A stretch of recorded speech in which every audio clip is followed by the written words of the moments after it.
Halo teman-teman, di video kali ini kita akan bawakan sebuah cerita tentang seorang pelatih football bernama Herman Bond yang berhasil membentuk tim football di sebuah sekolah ras campuran.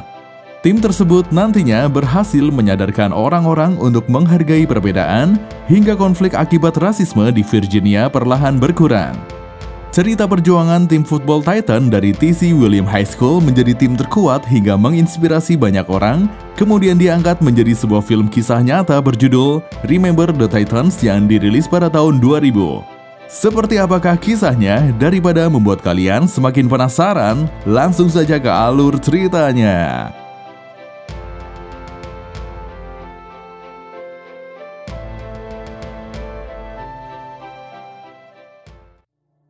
Film dimulai dari terjadinya aksi demonstrasi orang-orang kulit hitam pada Juli 1971 atas terbunuhnya seorang pria kulit hitam oleh orang kulit putih. Hari itu, anak-anak tim American Football T.C. William High School mendengar kabar kalau orang-orang kulit hitam akan menyerang toko milik orang kulit putih yang melakukan penembakan. Mereka semua pun bergegas pergi untuk menolong si pemilik toko. Namun sebelum sampai di tujuan mereka, pelatih mereka mencegah dan berkata, jika mereka terlibat dalam kekacauan, dia akan mengeluarkan mereka dari tim. Akhirnya, mereka pun naik ke mobil dan kembali ke sekolah. Di sekolah, asisten pelatih berkata kalau dia sangat mendukung apa yang mereka akan lakukan. Akan tetapi, mereka harus menghormati keputusan pelatih. Ketika sampai di ruang kantor pelatih, di sana sudah ada seorang pria kulit hitam bernama Herman Bond. Orang itu memperkenalkan diri sebagai asisten pelatih yang baru.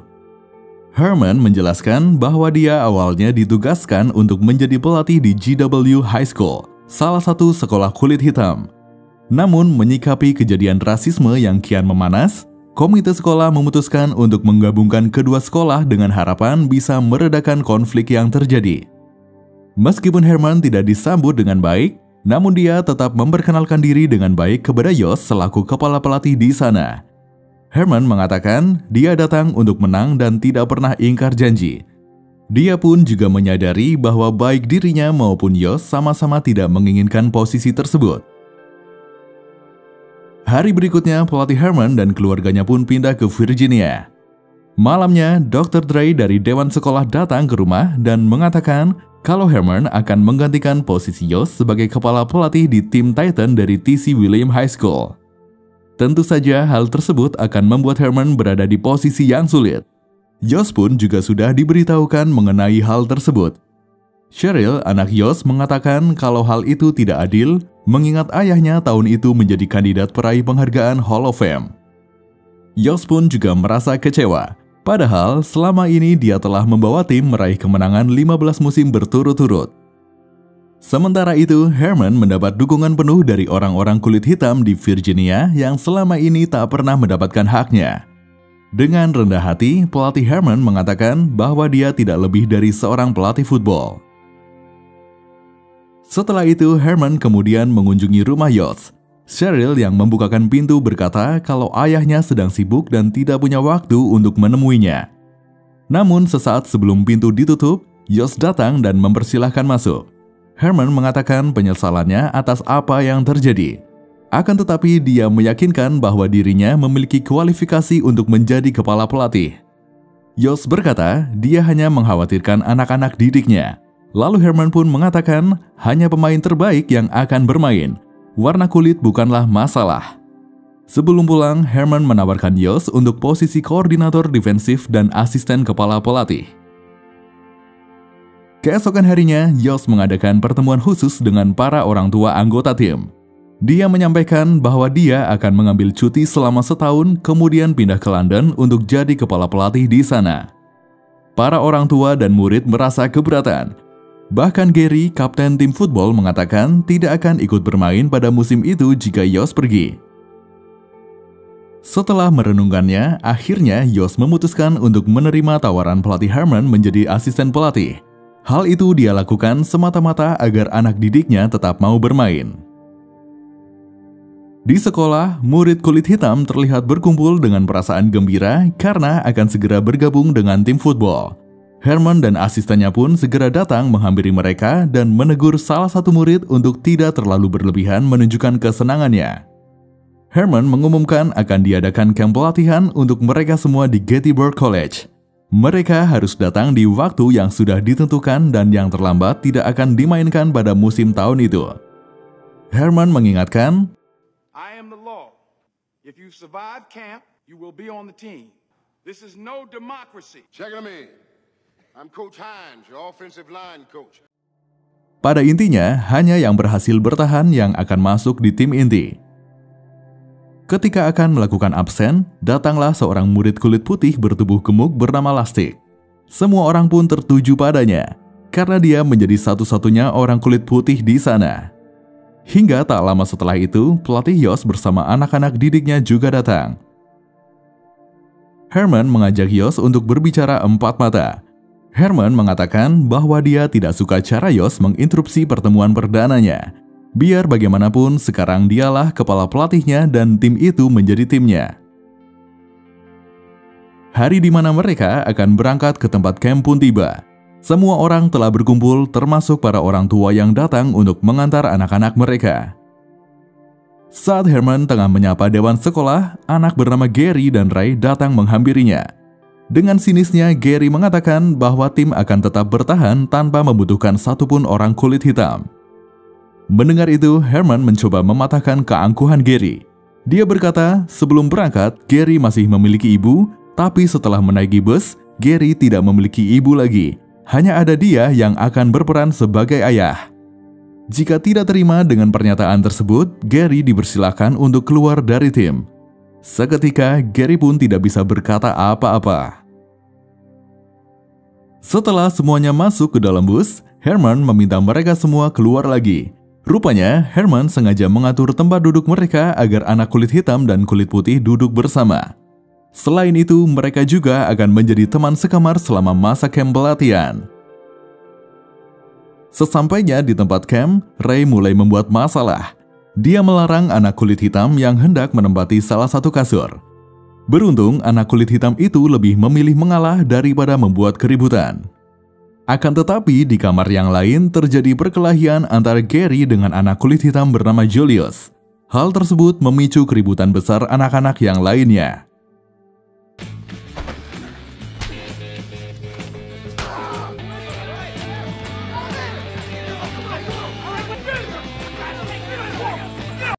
Herman pun memarahi mereka semua.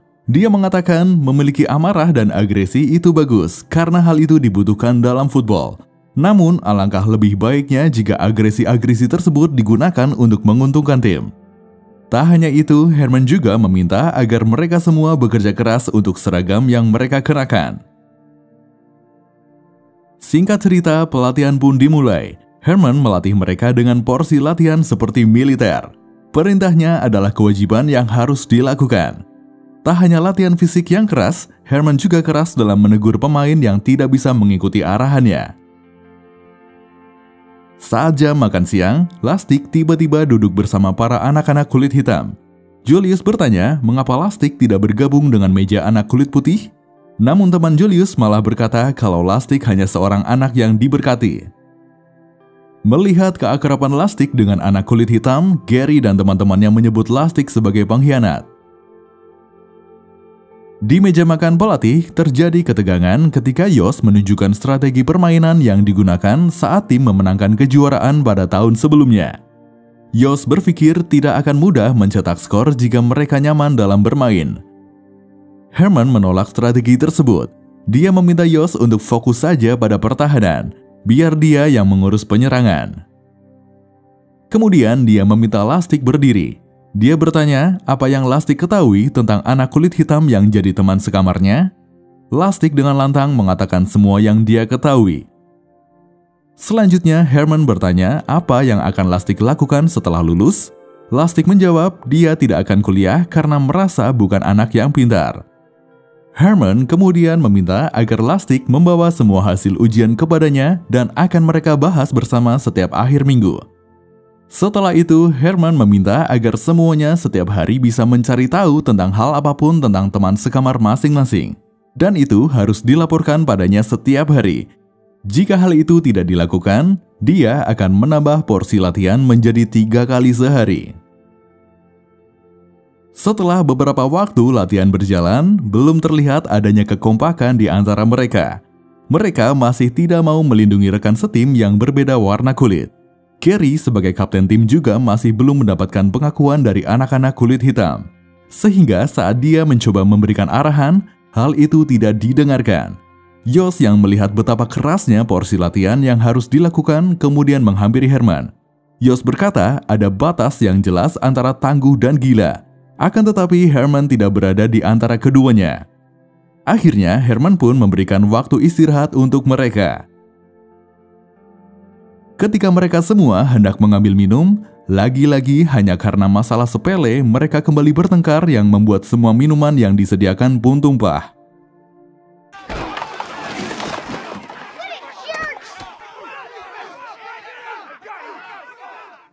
Selesai latihan, terjadilah pembicaraan antara Gary dan Julius. Gary mengajak untuk menyudahi semua permusuhan mereka dan mencoba mengenal satu sama lain agar mereka tak perlu latihan 3 kali sehari. Tapi, pembicaraan mereka berdua malah jadi saling menyalahkan. Ketika Gary mengkritik sikap Julius yang hanya bermain untuk menyelamatkan diri sendiri, Julius pun menjawab bahwa sikapnya mencerminkan kepemimpinan kaptennya. Esoknya, pukul 3 dini hari, Herman membangunkan mereka semua untuk lari. Yost berkata mereka adalah pemain football bukan angkatan laut. Tapi Herman tidak peduli, dia tetap memimpin lari dan semua orang harus mengikutinya. Mereka terus berlari hingga berhentilah di sebuah pemakaman di tengah hutan.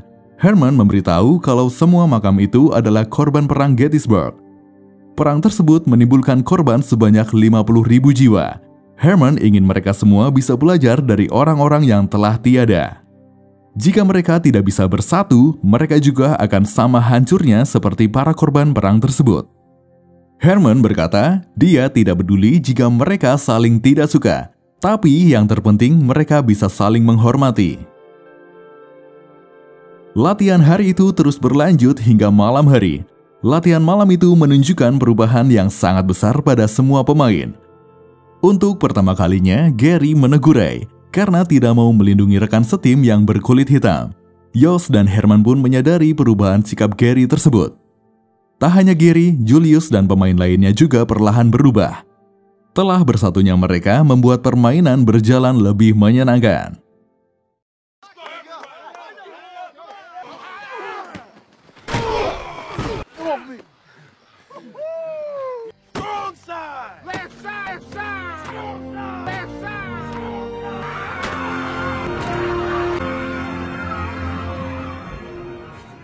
Hari berikutnya di jam latihan, seorang polisi datang menghampiri Herman dan Yost. Polisi tersebut ingin anaknya yang bernama Ronnie bisa ikut bergabung dalam tim. Awalnya, mereka tidak yakin apakah ada posisi kosong untuk Ronnie. Hingga kemudian ketika Ronnie menunjukkan kemampuan melemparnya, Herman dan Yost pun mulai mempertimbangkannya dengan syarat Ronnie harus memotong rambut gondrongnya. Di ruang ganti, anak bernama Patty mulai mengejek Ronnie dengan memanggilnya Sunshine. Akan tetapi, Ronnie ternyata tidak marah, dia justru menerima sebutan itu seakan mereka sudah lama berteman.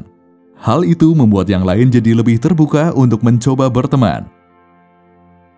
Selanjutnya, salah satu anak kulit hitam bercanda dengan mengatakan bahwa dia menyukai rambut panjang Ronnie sebelumnya karena mengingatkannya pada ibu Gary. Gary yang belum terbiasa dengan candaan seperti itu awalnya hendak tersulut amarah. Tapi kemudian Julian menimpali candaan tersebut sehingga Gary pun akhirnya sadar kalau itu semua hanya cara candaan orang kulit hitam. Sejak saat itu, mereka mulai bisa menertawakan candaan satu sama lain, kecuali Ray yang masih saja terlihat kaku dan tidak nyaman. Pada latihan selanjutnya, Ronnie akhirnya diberikan posisi quarterback pelapis. Ketika waktunya makan siang tiba, tidak ada lagi yang duduk terpisah-pisah sesuai dengan warna kulit. Mereka semua bisa duduk dimanapun bersama siapapun sesuka mereka.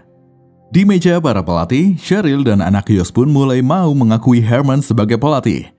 Berbeda dengan anak perempuan seusianya, Cheryl begitu menyukai football. Dia tidak pernah melewatkan sehari pun untuk ikut ayahnya melatih tim.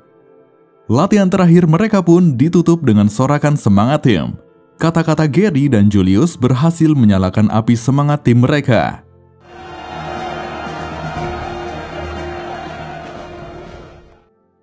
Tim pulang dengan bus yang sama namun dengan suasana yang jauh berbeda. Hal itu membuat para orang tua yang datang untuk menjemput merasa heran, bahkan ada yang berpikir anak mereka telah dicuci otak. Hari pertama sekolah setelah camp pelatihan pun dimulai. Terjadi aksi demo yang cukup besar dari para orang tua murid kulit putih yang menolak penggabungan sekolah. Camp sudah berakhir, mereka sudah kembali pada kenyataan bahwa belum semua orang menerima adanya perbedaan. Akan tetapi, pertemanan tim football mereka masih tetap terjaga. Hari itu, Gary memperkenalkan Emma, pacarnya, kepada Julius. Namun Emma enggan untuk berjabat tangan dengan Julius. Malam hari sebelum mereka akan menghadapi pertandingan pertama, Herman diberitahu bahwa dia hanya diberi satu pertandingan untuk membuktikan integritasnya. Jika tim Titan kalah, maka posisi kepala pelatih akan dikembalikan kepada Yost. Tentu itu adalah cobaan besar bagi Herman. Dia dan keluarganya baru saja pindah. Tapi jika dia gagal, dia akan kehilangan pekerjaannya. Sebelum masuk ke lapangan, Herman memberikan kata motivasi untuk tim. Dia mengatakan menang atau kalah, mereka adalah pemenangnya karena mampu tidak saling membunuh saat berada di camp. Apapun yang terjadi, tidak ada yang bisa mencerai-beraikan mereka. Saat pertandingan dimulai, terlihat tim Titan kewalahan menghadapi lawan. Mereka sama sekali tak mendapatkan poin.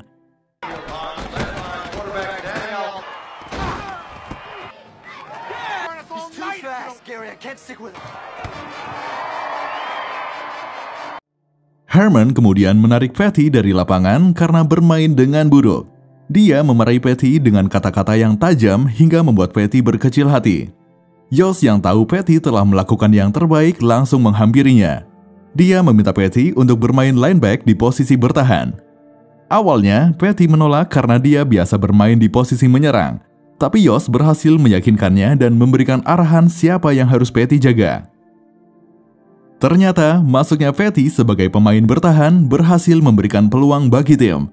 Apa yang Patty lakukan mampu menyulut semangat tim mereka untuk tidak menyerah. Angka demi angka berhasil mereka cetak dan berakhir dengan kemenangan. Selesai pertandingan, Gary yang tengah jalan dengan teman footballnya dihampiri oleh Emma dan teman-temannya. Mereka mengajak Gary untuk ikut bermain bersama, akan tetapi Gary memilih untuk tetap bersama teman footballnya. Ketika melewati bar, Ronnie mengajak Patty dan satu anak kulit hitam lainnya untuk masuk. Patty lalu memberitahu bahwa orang sepertinya tidak akan diizinkan masuk. Tapi Ronnie memaksa hingga akhirnya mereka pun mencoba untuk masuk. Dan benar saja, pemilik bar langsung mengusir mereka meskipun masih banyak meja kosong. Esok harinya di kantor pelatih, Herman menegur Yost yang tanpa persetujuannya memasukkan Patty ke pemain bertahan.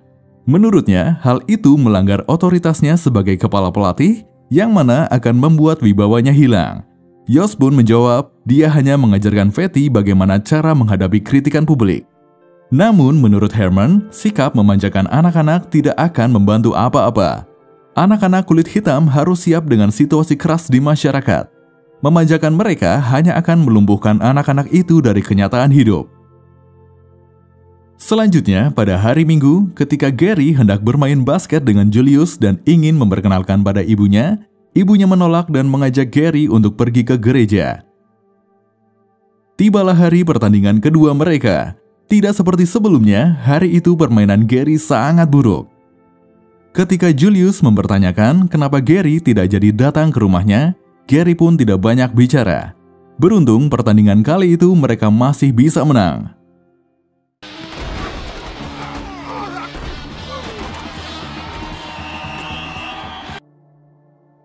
Hari berikutnya, Herman mengajak Nikki, anaknya, pergi ke rumah Yost. Sementara Nikki dibiarkan bermain bersama Cheryl. Herman melakukan pembicaraan dengan Yost. Herman memberikan laporan hasil analisanya untuk pertandingan mereka berikutnya melawan tim yang dikenal kuat. Mereka pun akan menyiapkan strategi terbaik berdasarkan hasil analisa Herman tersebut. Selanjutnya di sekolah, Patty diganggu oleh anak-anak kulit putih hanya karena mencoba berkenalan dengan anak perempuan kulit putih. Untungnya pertengkaran itu berhasil dilerai oleh Gary dan Julius. Malamnya, Yost bertemu dengan asisten pelatihnya di sebuah bar. Asisten pelatih itu mengungkapkan keberatannya jika harus selalu di bawah kepemimpinan Herman. Dia juga tidak suka dengan sikap Yost yang terkesan ingin selalu menyenangkan semua orang. Di malam yang sama, Cheryl berada di rumah Herman tengah menonton rekaman pertandingan bersama Herman. Hingga tiba-tiba ada seseorang yang melemparkan batu ke kaca jendela.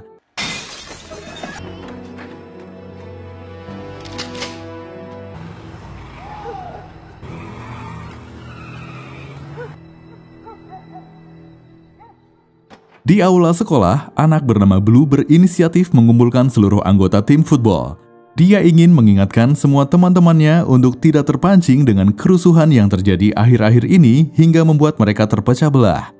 Pelatih tidak akan selalu bersama mereka, sedangkan orang luar tidak akan suka dengan kebersamaan mereka. Malam itu, kekompakan mereka sebagai tim pun semakin kuat. Di hari pertandingan ketiga mereka, Blue memberitahu pelatih bahwa mereka akan masuk ke lapangan dengan cara yang berbeda. Ternyata, mereka telah menyiapkan nyanyian dan tarian untuk menunjukkan kekompakan mereka pada semua penonton.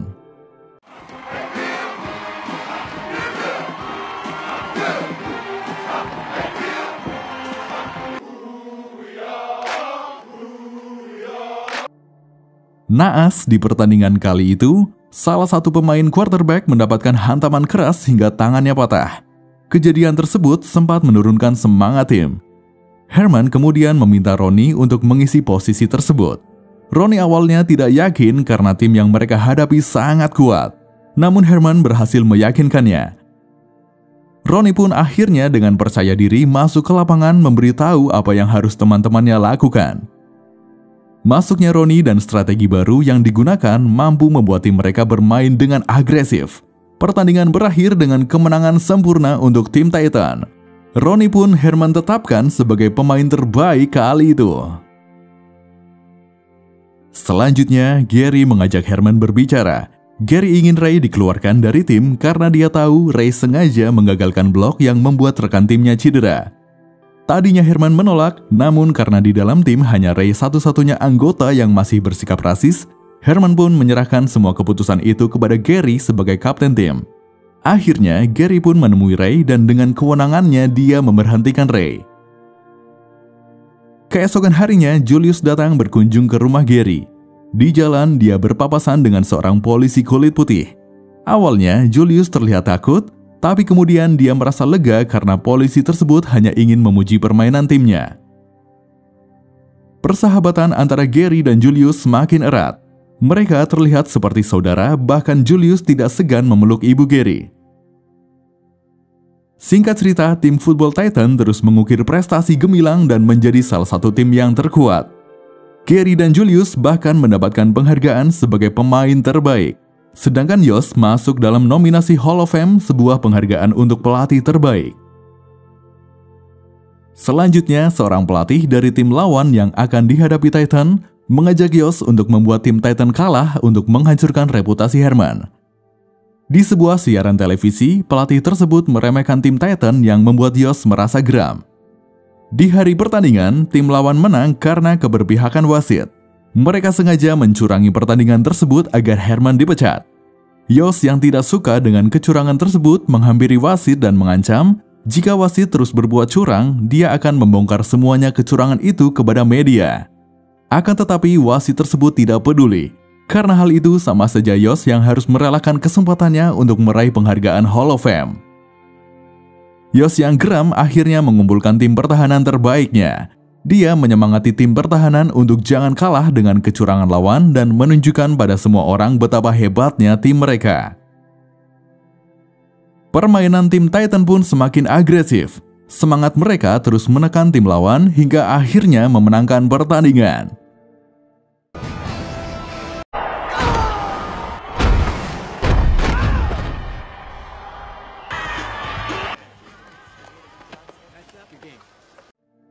Dengan begitu, mereka akan mewakili Virginia di kejuaraan antar negara bagian. Kemenangan tim Titan disambut sukacita oleh semua orang. Herman menjadi begitu dihargai oleh tetangganya. Baik orang kulit hitam atau kulit putih, semua keluar untuk memberikan selamat kepada Herman.